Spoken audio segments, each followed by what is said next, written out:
అతను పన్ను సేకరించే వ్యక్తి అంటే ఎవరైనా నమ్ముతారా?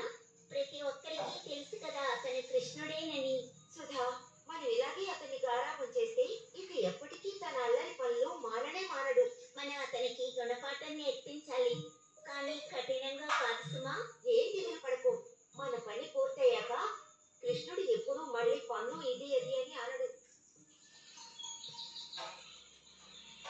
ఏంటి, పన్ను సేకరించారా లేదా? నా భాగమేది? మేము అసలు ఏది తీసుకురాలేదు. ఆ అమ్మాయిలు పన్ను కట్టకపోతే మన పస్తులు ఉండక తప్పదు. మనం పస్తులు ఉండాల్సిన అవసరం రాదులే. కృష్ణ, మురళి వాయించవా?